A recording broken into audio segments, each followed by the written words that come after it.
За өнгөрсөн 5 дахь өдөр буюу 4 сарын 25-нд улсын их хурал дээр ерөнхий сайдын мэдээллийн цаг гэдэг ерөнхий сайд мэдээлэл өгч байсан.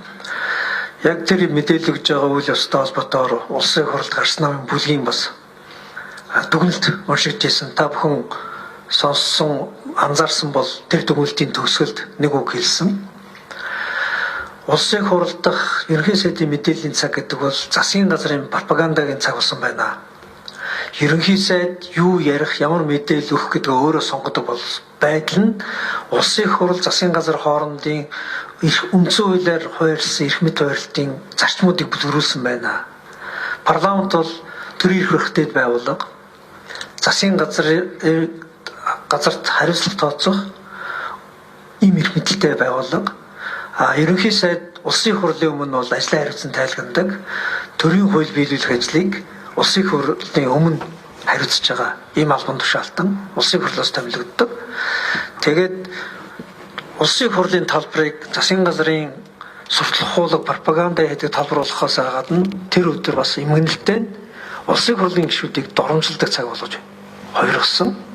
Тэгээд энэ үйлдэлтэй бол уучлалт гуйх ёстой. Өнөөдөр засгийн газрын тэргүүлж байгаа хүн хууль биелүүлэх ажлыг улсын их хурлын хариуцахаас гадна Монгол улсад байгаа энэ гендрийн хорооны бас өтөлдөж байгаа албан тушаалтан эмэгтэй хүнийг, улсын их хурлын гишүүнийг ийм байдлаар доромж арчиж ерөөсөө болохгүй. За өнөөдөр Арс намын бүлгээс гаргасан шийдвэр бол ямар шийдвэрийг илэрхийлж байна гэхээр ерөнхий сайд оюун эрдэнэд болон улсын их хурлын дарга амар ёслолтод хуулинд нь хаяглагдж байгаа. Ерөнхий сайд уучлалт гуйх ёстой. Сая зөвхөн гэрэл даргын хэлсэнчлэн улсын их хурлаас болон улсын их хурлын гишүүн Баярмагаас уучлалт гуйх ёстой. Гэхдээ улсын их хурлын чуулган дээр уучлалт гуйх ёстой. Энэ улсын их хурлын чуулган дээр ерөнхий сайд уучлалт гуйх ажлыг улсын их хурлын дарга амар ёслолд хариуцж бас хийх ёстой. Улсын их хурлын даргын гол чиглэл бол парламентын арчлыг бэхжүүлэх. Энэ парламентыг, энэ улсын их хурлыг улсын их хурл шиг байлгах тэр ажлыг хариуцж байгаа спикер. Тийм учраас тухайн үед нь улсын хурлын гишүүнтэй зохимжгүй харьцаж байгаа ерөнхий сайдын үгийг зогсоож чадаагүй бол одоо ерөнхий сайдыг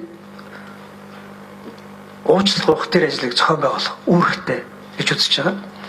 За Баярмаг гишүүнээс уучлалт гуйгаад зогсохгүй дахиад амар ёслолтын дарагт ямар шаардлага тавьж байгаа вэ гэхээр ер нь одоо улсын их хурл нь улсын их хурл шиг, засгийн газар нь засгийн газар шиг байя. Арс намын бүлгээс санаачилж байгаа улсын их хурлын танхимд улсын их хурлын толгой дээр гараа суучдаг ерөнхий сайдын суудлыг одоо буулгах цаг болсон. Энэ хуулийн төслийг засгийн газараас хуулийн төсөл өргөн бариад нин нэрүү гэдэг гормоор хилцэж болоод идэг юм байлээ.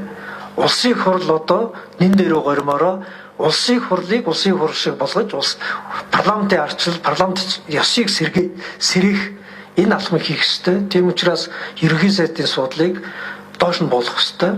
Улсын их хурл үндсэн хуулинд юу гэж бичсэн байгаа вэ гэхээр 126 гишүүнээс бүрдэнэ гэж бичсэн байгаа. Тийм учраас улсын их хурлын чуулганы дахин 126 гишүүний суудлыг хойрох хийх ёстой. Тэнд ерөнхий сайдын санал суудлын хойр гэж ерөөс огт байхгүй. Энэ ажлаа хийж байгаа. За хоёрт нь дахиад юу хийх ёстой гэхээр Баярмаг гишүүнээс уучлалт гуйхаас гадна улсын их хуралд ерөнхий сайдын мэдээллийн цаг гэдэг энэ цагаа болио. Улсын их хурлын асуулгын цаг болно. Ерөнхий сайд ямар мэдээлэл өгөхөө мэддэг биш. Улсын их хурлын гишүүд ямар асуулт асуухаа мэддэг. Ерөнхий сайд түүнд нь бичлэн ирж одоо тайлбар мэдээлэл өгдөг. Тэр шин дэг рүүгээ шин зарчмааргаа явъя. Энэ асуудлыг бас шийдэх ёстой.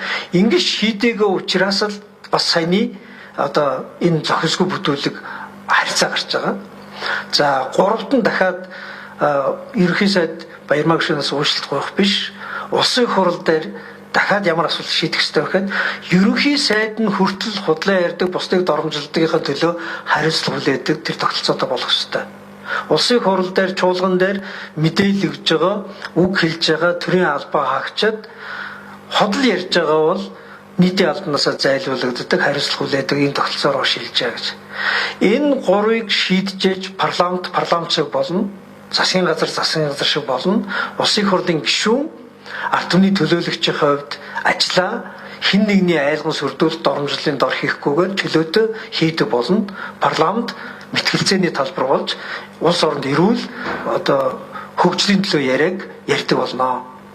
Ингэж үзсэн.